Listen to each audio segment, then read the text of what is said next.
దేవుని పరిశుద్ధ నామానికి మహిమ కలుగునుగాక. దేవుని పిల్లలైన మీ అందరికీ ప్రభువైన యేసుక్రీస్తు శ్రేష్టమైన నామములో నా హృదయపూర్వకమైన వందనాలు నేను తెలియజేస్తూ ఉన్నాను. దేవుని బిడ్డలారా, ఈ దినమందు మరలా దేవునితో ఇలా గడిపి ప్రభు నామాన్ని మహిమపరిచి కనపరిచేటువంటి ఈ గొప్ప ధన్యతను భాగ్యాన్ని ప్రభు మనందరికి ఇచ్చిన విధానాన్ని బట్టి నేను ప్రభుని మహిమపరుస్తూ ఉన్నాను. వాక్యములో నుండి కొన్ని విషయాలను మనము ధ్యానించి దైవ ఆశీర్వాదాలు, దైవ దీవెనలను మనం పొందుకుందాం.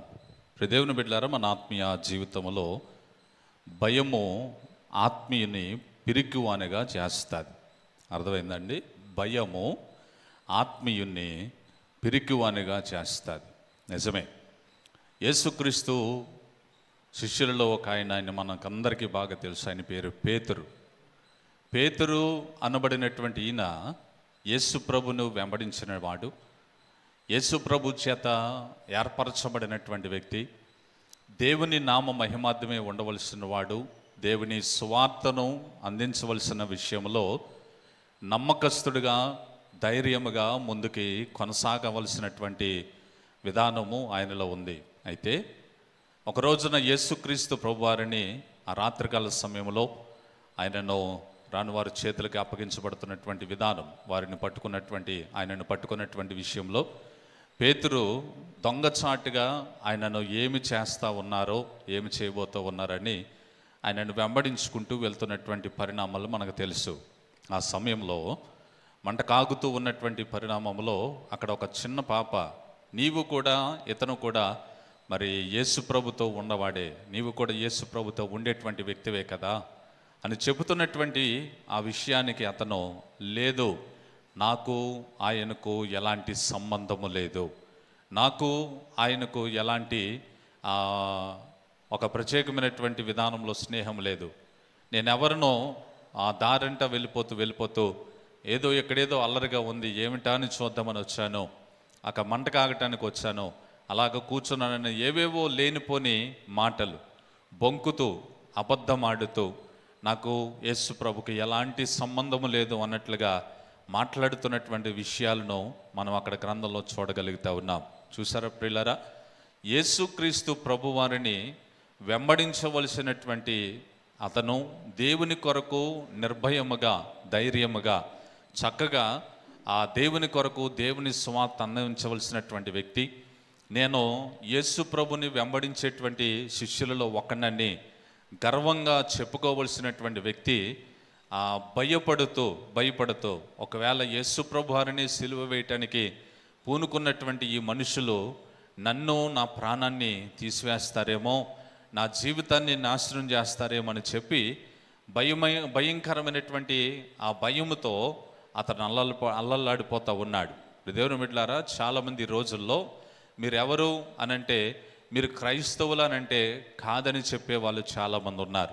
స్కూల్లో పిల్లల్ని అడిగినా, లేకపోతే ఏదైనా పెద్ద పెద్ద ఆఫీసెస్లో మనల్ని ఎప్పుడైనా సరే మీరు క్రైస్తవుల చర్చ్కి వెళ్తారానంటే అబ్బాయి లేదండి, కాదండి అని చెబుతూ ఉంటారు.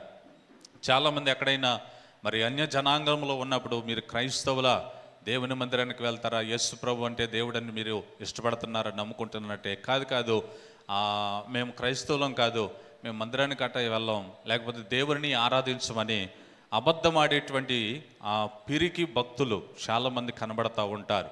పిరికి వారిగా, అవిశ్వాసులుగా, ఏమండి, ఆ దేవుని మందిరానికి చక్కగా వస్తూ ఉంటారు, ఆరాధిస్తూ ఉంటారు. ఒకవేళ ఎవరైనా బయట మీరు దేవుని నమ్ముకున్నారా అని అంటే అది చెప్పడానికి నామోస్గా ఫీల్ అవుతూ ఉంటారు. కొంతమంది అయితే బైబిల్ పట్టుకోవడానికి నామోస్గా ఫీల్ అవుతూ ఉంటారు. కొంతమంది దేవుని మందిరానికి వచ్చినప్పుడు కనీసం కూడా వాళ్ళు బైబిల్ చేత పట్టుకుంటారు. గల కారణం ఏంటనంటే అందరూ చూసేస్తారు, అయ్య బాబా బైబిల్ పట్టేసుకుంటే ఏదో అని అనేసుకుంటారు అని చెప్పి రకరకాలుగా వారు కొంతమంది బైబిల్ తీసుకొస్తారు, కానీ వాళ్ళు ఏదో కవర్లో పెట్టుకునో, బ్యాగ్లో పెట్టుకునో, దొంగచాటుగానో తీసుకొస్తూ ఉంటారు. దేవుని బిడ్డలారా, గమనించండి, ఈ రోజున యేసుక్రీస్తు ప్రభు వారిని వెంబడించే నీకు ధైర్యం ఉండాలి. ఏమండి, ఆ భయము ఆత్మీయులుగా ఉన్నటువంటి మనలను మరి ఎక్కువగా పిరికివానిగా చేస్తుంది.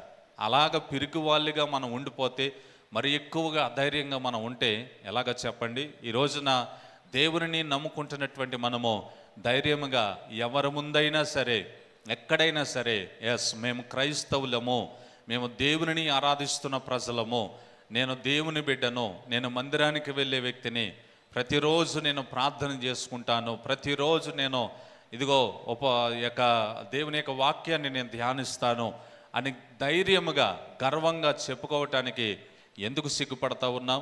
గల కారణము నీలో ధైర్యం లేదు. నువ్వు ఆత్మీయురాలువే, ఆత్మీయుడివే, దేవుని కార్యక్రమాలనంటే చక్కగా వచ్చేటువంటి వ్యక్తివే, దేవునితో నడవటానికి ఇష్టపడే వ్యక్తివే, దేవుని మందిరానికి తూచా తప్పకుండా వచ్చేటువంటి వ్యక్తివే, సహకరించేటువంటి వ్యక్తివే. కానీ ఎవరైనా అడిగితే నేను క్రైస్తవులం కాదు అనేటువంటి మాట ఒకవేళ నీ నోటంట వస్తుందేమో జాగ్రత్త. ఒకవేళ నువ్వు చేసేటువంటి పనుల్లో కావచ్చు, ఆ పనులు చేసేటువంటి దగ్గర కావచ్చు, ఆఫీసెస్లో కావచ్చు, ఉద్యోగరీత్యా ఎక్కడికైనా దూర ప్రాంతం వెళ్ళినప్పుడు ఆ ప్రాంతంలో కావచ్చు, లేకపోతే ఒక 4-5 కూర్చుని పనిచేస్తున్నటువంటి ప్రాంతంలో కావచ్చు, ఖచ్చితంగా నువ్వు ఒప్పుకో, నేను దేవుని బిడ్డను, నేను మందిరానికి వెళ్ళేటువంటి బిడ్డను. నిన్ను చూసి ప్రభు ఆనందపడతారు. ఈరోజున ప్రభువుని నమ్ముకుని ప్రభువుని ఆరాధిస్తూ నువ్వు ధైర్యముగా ఒప్పుకోవట్లేదు అని అంటే నీ ఆత్మీయ స్థితి ఎలాగుందో ఒకసారి అర్థం చేసుకో. బైబిల్ గ్రంథంలో మనం గమనించినప్పుడు దేవుని యొక్క వాక్యంలో మనము ధ్యానించగలిగితే దేవుని యొక్క వాక్యం మనకు సెలవిస్తూ ఉంది.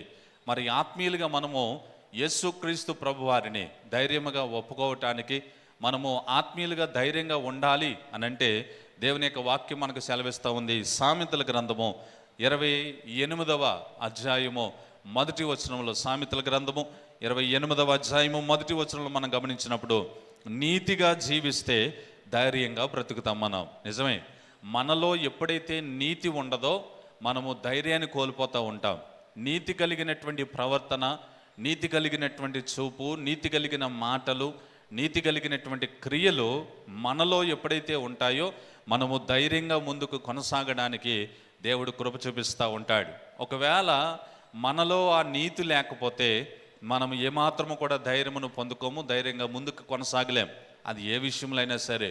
కనుకనే ఆత్మీయులైనటువంటి వారికి, దేవుని పిల్లలుగా పిలువబడుతున్నటువంటి వారికి తప్పకుండా నీతి అనేటువంటిది చాలా ప్రాముఖ్యమైనది.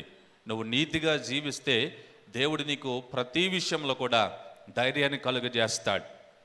రెండవదిగా మనం చూస్తే అపోస్తుల కార్యముల గ్రంథము 4వ అధ్యాయము 13వ వచనములో, అపోస్తుల కార్యముల గ్రంథము 4వ అధ్యాయము 13వ వచనంలో మనం గమనిస్తే, యేసు నీతో ఉంటే ధైర్యంగా ఉంటావు. నిజమే, ప్రభు మనతో ఉన్నప్పుడు మనము ధైర్యంగా ఉండటానికి అవకాశం ఉంది. అందుకనే ప్రతిరోజు నువ్వు ప్రార్థన చేయాలి. ఏమిటనంటే, నువ్వు ఎక్కడికి వెళ్తున్నావో ఆ స్థలాలకు దేవుణ్ణి కూడా తప్పకుండా నీతో రమ్మని కోరుకో. నువ్వు పని చేయటానికి వెళ్తున్నావా, లేకపోతే ఏదైనా కొన్ని ప్రయాణాలు నీకు తగులుతున్నాయో, ప్రయాణం చేయటానికి ఎక్కడికైనా వెళ్తున్నావా, ఏ చోటకైనా వెళ్తున్నావా అంటే నీ గ్రామం నుంచి మరొక గ్రామానికి, నీ ప్రాంతం నుంచి మరొక ప్రాంతానికి తప్పనిసరిగా దేవుని రామని చెప్పు. ఎప్పుడైనా నువ్వు నీ జీవితంలో ఒకవేళ వ్యాపార రీత్యా నువ్వు ముందు కొనసాగుతున్నావా, ఆ వ్యాపారము మంచిగా కొనసాగాలని దేవుని సన్నిధిలో ప్రార్థన చేసుకోవడం ప్రారంభించు. ప్రభా, ఈ రోజున నువ్వు మాతో రండి నాయనా, నీవు నాతో వస్తే ఈ వ్యాపారం అంతా కూడా మంచిగా జరుగుతుంది. ఎప్పుడైనా ఏ విషయంలో అయినా సరే నువ్వు ఎక్కడికైనా వెళ్ళినా, ఏదైనా తలపెట్టినా, ఈ కార్యము నా జీవితంలో జరగాలి అని నువ్వు ఇష్టపడినప్పుడు తప్పనిసరిగా దాంట్లో దేవుని యొక్క తోడు కావాలని, దేవుడి యొక్క కాపుదల కావాలని ప్రభుని ఎప్పుడు నువ్వు ప్రార్థన చేస్తూ ఉండాలి. ఒంటరి ప్రయాణము, ఒంటరిగా వెళ్ళి మనము ఏదేదో సాధించుకొచ్చేస్తామనంటే అది జరగని పని. మనతో ఎప్పుడు కూడా మన దేవుడు మనకు తోడుగా ఉంటే మనము ధైర్యపరచబడతాం. దేవుడు మనకు తోడుగా ఉంటే మనకు ధైర్యం కలుగుతుంది.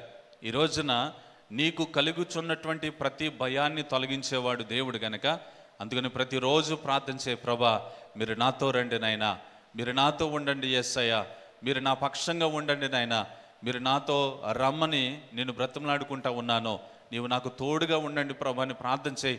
ప్రతి విషయంలో దేవుడు నీకు తోడుగా వస్తాడు. నీ జీవితంలో నీకు కావలసిన సమస్తాన్ని కూడా సమృద్ధైన ధైర్యమును కలుగజేసి ముందుకు కొనసాగించడానికి అని ఇష్టపడతా ఉన్నాడు.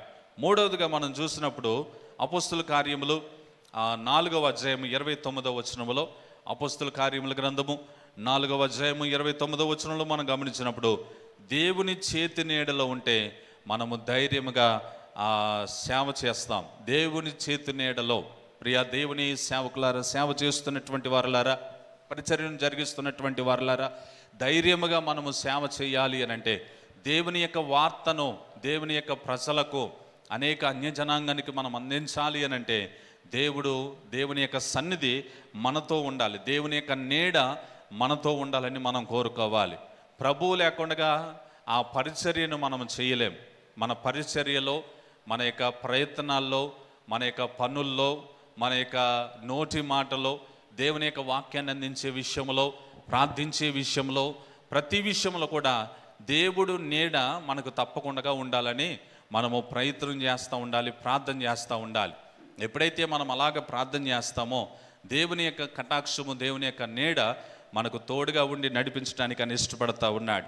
అపోస్తుల కార్యముల గ్రంథము 4వ అధ్యాయము 31వ వచనంలో మనం గమనిస్తే, అపోస్తుల కార్యముల గ్రంథము 4వ అధ్యాయం 31వ వచనంలో దేవుని యొక్క వాక్యం సెలవిస్తున్న రీతిగా, పరిశుద్ధాత్మతో నిండి ఉంటే మనము ధైర్యంగా బోధిస్తాం.